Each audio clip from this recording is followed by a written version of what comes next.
तो इस कहानी की शुरुआत होती है टेररिस्ट के एक ग्रुप को दिखाते हुए, जिन्होंने बहुत सारे बच्चों को अगवा किया होता है। इस ग्रुप को चलाने वाले दो मेन लोग थे, जिनमें एक डॉक्टर थी जिसका नाम बीक था और उसके साथ उसका साथी। तभी इनके ग्रुप से एक 7 साल की बच्ची भाग जाती है। वो जंगलों की तरफ गई थी। ये लोग उसे बहुत तलाशते हैं पर वो इन्हें कहीं भी नहीं मिलती। वो बच्ची की भी काफी जख्मी थी, तो ये लोग ये सोच लेते हैं कि वो मर चुकी होगी, क्योंकि भला इतनी छोटी बच्ची इतना सारा जख्मी होने के साथ जिंदा कैसे रह सकती। खेत का मालिक अगली सुबह जब वहाँ आता है तो उस बच्ची को देख लेता है। उसे जख्मी देखकर वो उसे उठाकर अपने घर ले आती है और डॉक्टर से उसका इलाज करवाती है। डॉक्टर ने बताती है कि ये ठीक है, इसकी हालत इतनी खराब नहीं है, तो बहुत जल्दी होश में आ जाएगी। तभी ये सीन यहाँ से शिफ्ट होकर आता है 10 साल के बाद, जहाँ हम एक लड़की को देखते हैं जिसका नाम जायुन था। वो थोड़ी शरारती थी। एक दुकान से वो बहुत सारी बोरियां उठाकर अपने साथ ले जाती है। दुकान के मालिक को बताए बगैर वो चालाक भी थी और समझदार भी, यहाँ तक कि बगैर लाइसेंस के वो गाड़ी चलाती थी। ये लड़की और कोई नहीं बल्कि शुरुआत वाली बच्ची है। खेतों के इस मालिक ने उसे गोद ले लिया था और अपनी बेटी उसको समझ लिया था। पढ़ाई में अच्छी होने के साथ साथ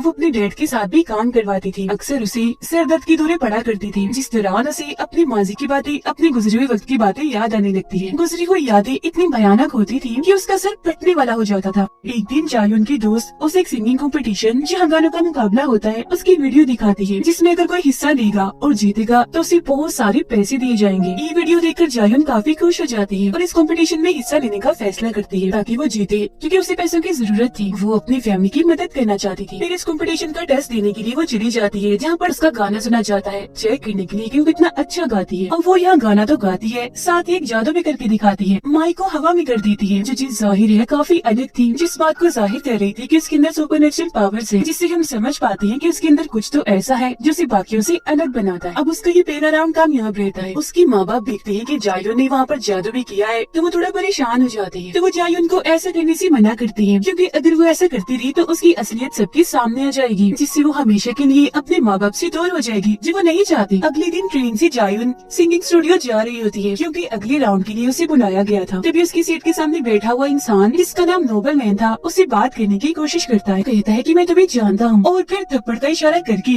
वो उसे उसका गुजरा हुआ वक्त याद दिलाने की कोशिश करता है और कहता है कि 10 साल पहले जो हादसा तुम्हारे साथ हुआ था उसमें मैं भी शामिल था। मगर अभी भी जायुन को कुछ याद नहीं आता। जिसके बाद नोबल मैन वहाँ से उठकर उस ट्रेन के दूसरे डब्बे में जाने लगता है, जहाँ तभी उसकी टक्कर एक आदमी से हो जाती है। वो इतना सर फिरा था कि उसे गुस्सा आ गया था और उस आदमी पर उसने हमला कर दिया था। वो उसे इतना मारता है कि अधमरा कर देता है और फिर उठाकर उसे चलती हुई ट्रेन से ही बाहर फेंक देता है। अब ये सीन देखकर हम समझ जाते हैं कि वो सीधा तो नहीं है, बल्कि उसकी मासूम से दिखने वाले चेहरे के पीछे एक खतरनाक रोग छुपा हुआ है। फिर जायुन स्टूडियो पहुँचती है। इस राउंड को भी वो जीत कर अगले राउंड के लिए चुन ली जाती है। खुशी खुशी जब वो भागती हुई आ रही थी तो तभी उसकी तबीयत खराब होने लगती है। उसकी नाक और मुंह से खून आने लगता है और इसी के साथ उसे दोबारा से सर दर्द के दौरे पड़ने लगते हैं। जहाँ वो थोड़ा नॉर्मल होकर वॉशरूम से बाहर आती है, उसकी दोस्त उसे लेकर बाहर सड़क पर आ जाती है। वो भी गाड़ी के आने का इंतजार कर ही रही थी कि तभी उनके सामने 2 काले रंग की गाड़ियाँ आ जाती हैं। एक गाड़ी में से डॉक्टर बी का साथी निकल कर आता है, जो जायुन को लिफ्ट देने के लिए कहता है और उसका असली मकसद उसको अगवा करने का था। लेकिन तभी इधर उनकी गाड़ी आ जाती है। तब जायुन और उसकी दोस्त उन दोनों को नजरअंदाज करके अपनी गाड़ी में जाकर बैठ जाती है। जब जायुन टीवी पर आई थी तो पूरे ही मुल्क में मशहूर हो गई थी। उसके गाने वाली वीडियो डॉक्टर बीक और उसके साथी के पास भी गया था। तो वो समझ गई कि यही वो लड़की है जो 10 साल पहले उनकी कैद से भाग गई थी। अब जायुन को हम बस स्टैंड पर देखते हैं, जो बस के आने का इंतजार कर रही थी। जहाँ तभी नोबल मैन की गाड़ी उसके पास आकर रुकती है। वो भी उसे लिफ्ट देने की बात करता है, लेकिन जब वो इनकार करती है तो नोबल मैन कहता है कि जरा अपनी फैमिली का सोचो, अगर तुम ना मानी तो उनकी जान को भी खतरा हो सकता है। ये सुनकर वो काफी घबरा गई थी। फौरन अपने घर के लिए भागने लगती है। घर पहुँचकर जब वो अपने माँ बाप को सही सलामत देखती है तो उसकी जान में जान आती है। इसी रात जब उसकी पूरी फैमिली सो रही थी तो तभी जायुन अपना सर पकड़ के रोने लगती है। उसकी दोस्त भी आज उसके घर पर थी तो वॉशरूम के लिए जाने लगती है। अब जायुन को बाहर से किसी की आवाज आने लगती है। वो घबराते हुए उठकर बैठ जाती है। वो जैसे बाहर आती है तो एक आदमी उस पर गन तान देता है और एक आदमी ने उसकी दोस्त की गर्दन पर भी चाकू रखा हुआ था। 3 लोगों का लीडर उनके सामने आता है, जो डॉक्टर बी का साथी था और वो जायुन को अगवा करने आया था। वो लोग उसे अपने साथ चलने के लिए कह ही रही थी कि तभी जायुन को दोबारा से सिर दर्द का दौरा पड़ने लगता है। मगर जब एक आदमी जबरदस्ती उसे वहाँ से ले जाने की कोशिश करता है तो एकदम गुस्से से जायुन लाल हो जाती है। उस आदमी को वो जोर से मारती है और उसे गन छीनकर बाकी लोगों को भी उड़ा देती है।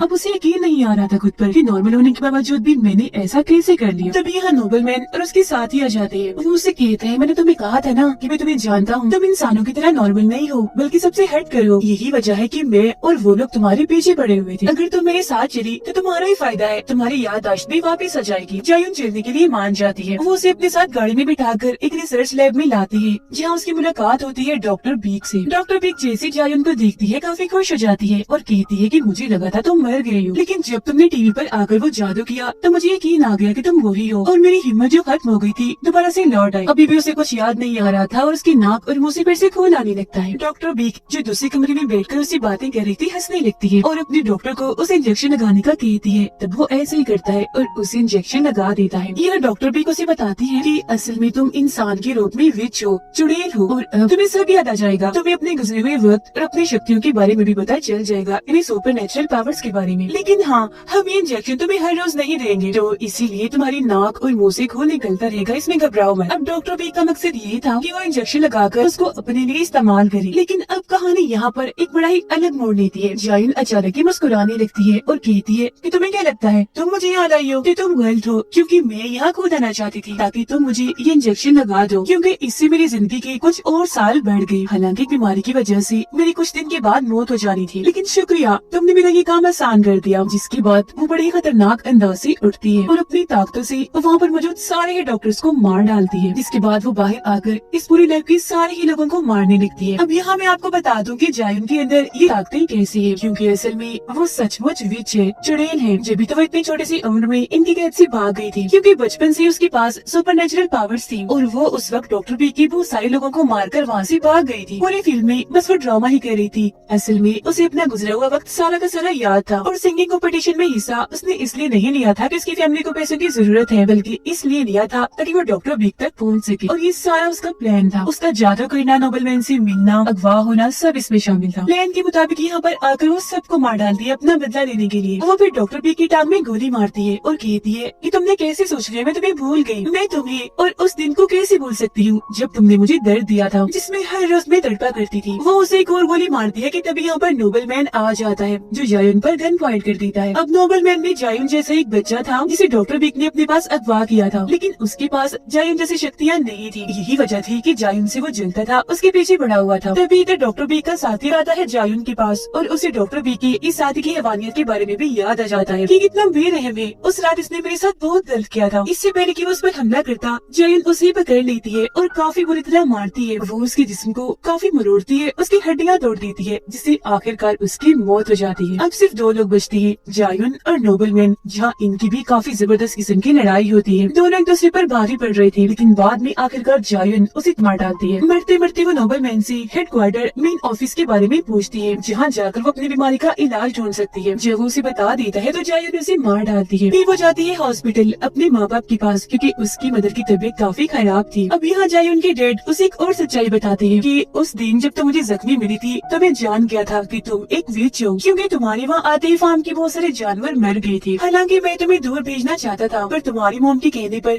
हमने तुम्हें रखा और अपने बच्चों की तरह पाला। ये कहकर वो दुखी हो जाती है। जायुन भी जज्बाती हो गई थी। फिर वो कहती है कि डैड फिलहाल तो मैं यहाँ से जा रही हूँ, लेकिन हाँ मैं आपसे वादा करती हूँ कि वापस आकर जरूर मिलूंगी। इसके बाद वो हेडक्वार्टर मेन ऑफिस पहुँच गई थी। जो इस जगह को चला रही थी वो डॉक्टर बी की हमशक्ल जुड़वा बहन थी। जायुन की तबाहियों से वो डरी हुई थी, तो इसीलिए वो उसे वैक्सीन दे ही देती है, जिससे जायुन की बीमारी ठीक हो जाएगी और वो मरने से भी बच जाएगी। अब यही एक और लड़की आती है, वो जायुन पर हमला करने लगती है, जिस पर वो उसे कहती है कि अगर तुमने मुझे हाथ भी लगाया तो मैं तुम्हारा सर उड़ा दूंगी।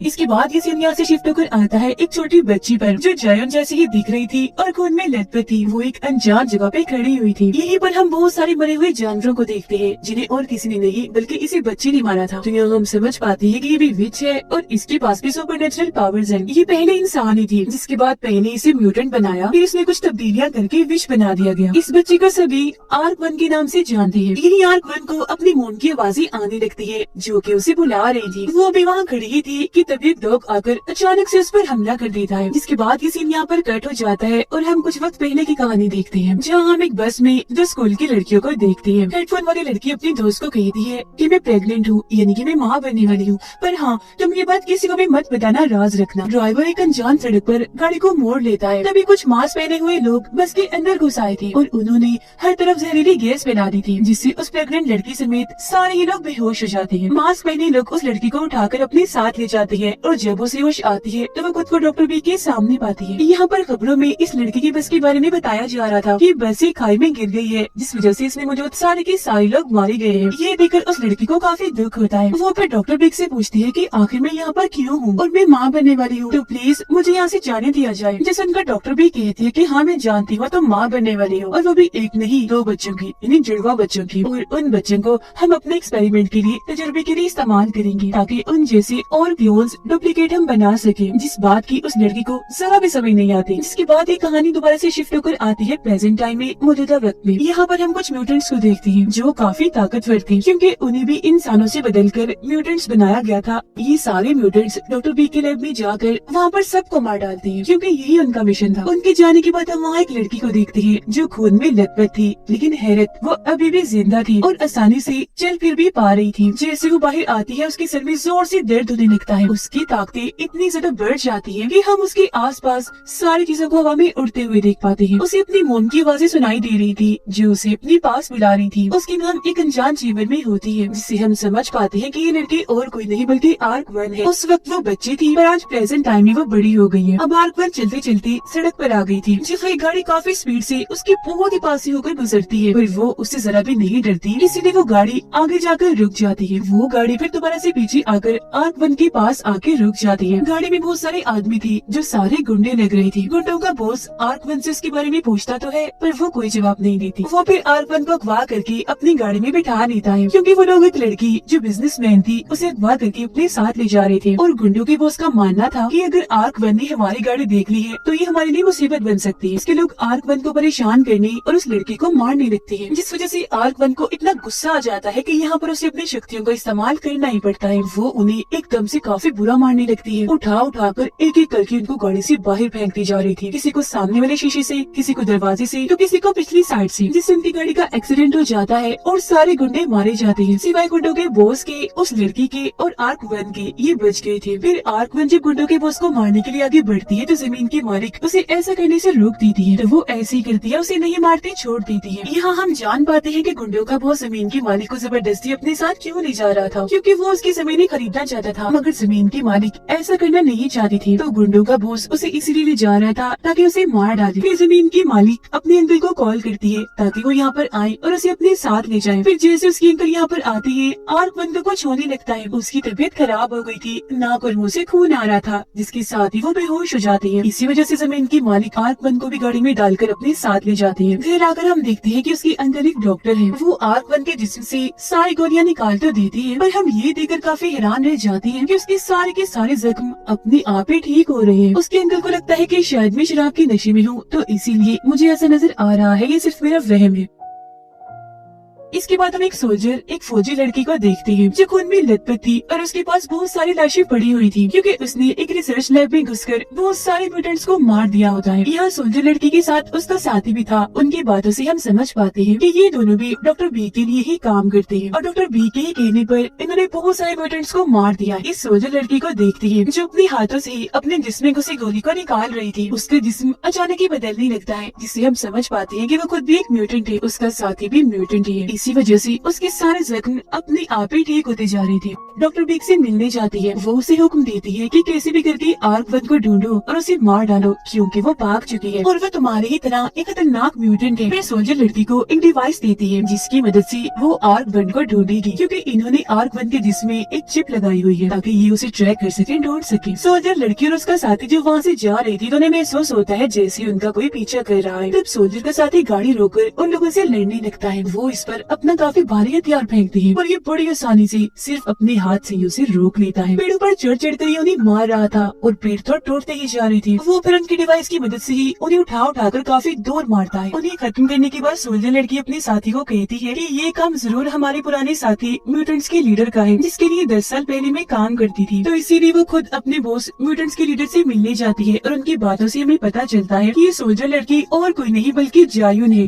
वो म्यूटेंट्स के लीडर से कहती है कि अब तुम हमारा पीछा छोड़ दो, मैं यहाँ किसी और मकसद के लिए आई। जमीन की मालिक आर्क-1 को अपने घर ले आती है, जहाँ उसकी मुलाकात उसके भाई से भी होती है। खाना खाने के बाद आर्क-1 जो अपने कमरे में सोने के लिए जाती है तो अचानक से उसके सर में तेज दर्द होने लगता है। उसकी नाक और मुंह से खून आने लगा था। बाहर गुंडों का बॉस अपने साथियों के साथ एक बार फिर जमीन की मालिक को धमकाने के लिए आ गया था। वो यहाँ जमीन की मालिक और उसके भाई को खूब मारती है। ये चीज आर्क-1 ने भी देख ली थी तो उसे बहुत गुस्सा आने लगता है। बाहर आके एक एक करके वो सबको अच्छा सबक सिखाती है। वो अपने बस एक मुक्के से उठा उठाकर उनको दूर फेंकती जा रही थी। गाड़ी और इंसान दोनों उसके लिए बराबर थे। उसे कुछ पता नहीं चल रहा था कि मैं गाड़ी को उठाकर फेंक रही हूँ या किसी इंसान को, वो भी इतनी दूर। ये देखकर गुंडों का बॉस इतना डर जाता है कि वहाँ से भाग जाता है। फिर अगले दिन गुंडों के बॉस से मिलने के लिए म्यूटेंट्स का ग्रुप आता है जो उसे आर्क-1 के बारे में पूछती है। जिस पर वो कहते हैं कि ठीक है, मैं तुम्हें उसके बारे में बता तो दूंगा पर तुम मुझे भी अपने जैसा बना दो, यानी कि म्यूटेंट। तो वो लोग उसकी बात मान जाते हैं। म्यूटेंट्स की लीडर उसे एक सीरम देती है खुद को लगाने के लिए, जिससे वो भी म्यूटेंट बन जाएगा। बदले में वो उन्हें आर्क-1 के बारे में सब कुछ बता देता है। जमीन की मालिक अपने अंदर से मिलने के बाद घर जा ही रही थी कि तभी उसे मिलने जायुन और उसका साथी आते हैं। वो उसे बताते हैं कि तुमने जिस लड़की इन्हीं आर्क-1 को अपने घर में रखा हुआ है वो कोई इंसान नहीं है बल्कि एक म्यूटेंट है,